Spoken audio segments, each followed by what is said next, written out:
आपने अपना पीर कैसा पकड़ा है? क्या आपका पीर आपको राय हक की दावत देता है, अल्लाह और उसके रसूल की तरफ बुलाता है, नमाजों की तरफ बुलाता है, रोजा रखने के लिए बोलता है, ज़कात देने के लिए बोलता है, कलमा तौहीद पढ़ने के लिए बोलता है, तब तो वो ठीक। और अगर वो कहता है कि नमाज की क्या जरूरत है, नमाज कहीं नहीं लिखा, या कुरान में 5 वक्त नमाज नहीं लिखा, नमाज पढ़ने की जरूरत नहीं।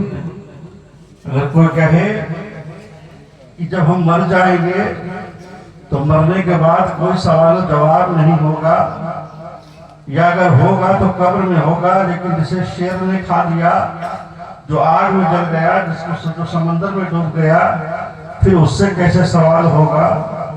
फिर जन्नत जहन्नम क्या है? ये सब कुछ नहीं है। तो वो पीर नहीं बल्कि मुश्किल शैतान है, बल्कि सबसे बड़ा खैर। तो ऐसे पीर का दामन पकड़ने से बचिए।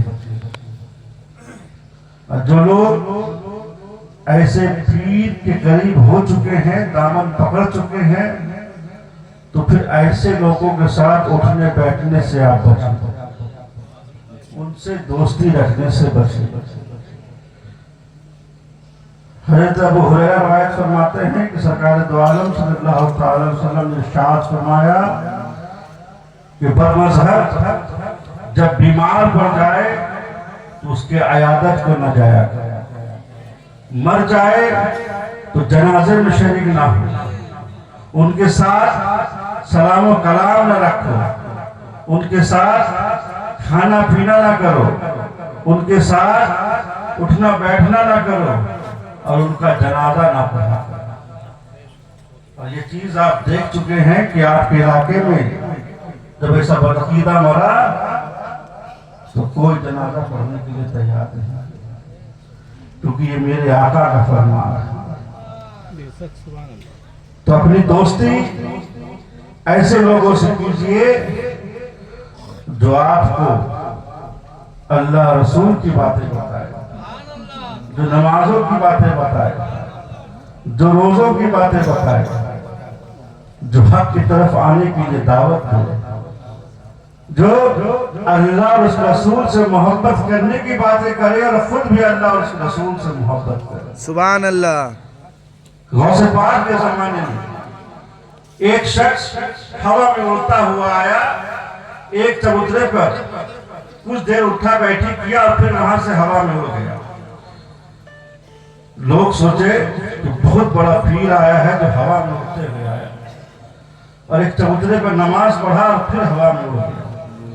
आजकल तो लोग यही देखते हैं, कौन हवा में उड़ रहा है, कौन करामत दिखा रहा है, शरीयत पे क्या अमल कर रहा है उससे मतलब नहीं। और गौसे पाक के जमाने में गौसे पाक में छोड़ के दूसरे को देखने चला।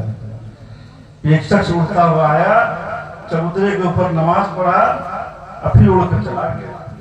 लोगों की भीड़ लगी, हजरत गौसे पाक पहुंचे, क्या मामला है, ऐसा ऐसा मामला है। बोले कहाँ पर नमाज पढ़ रहा था? यहाँ पर नमाज पढ़ रहा।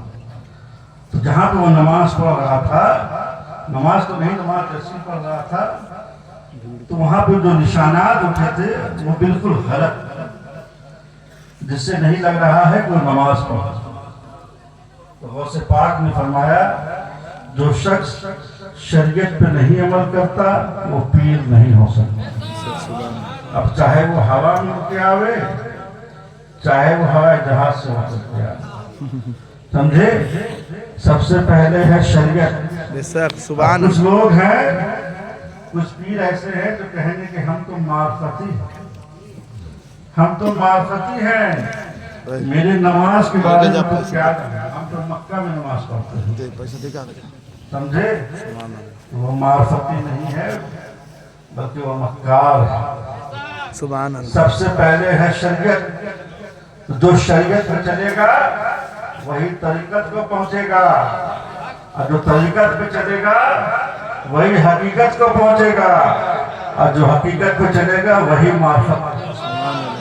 शरीयत को छोड़ करके कोई मार्फती नहीं हो सकता। मेरे गौर से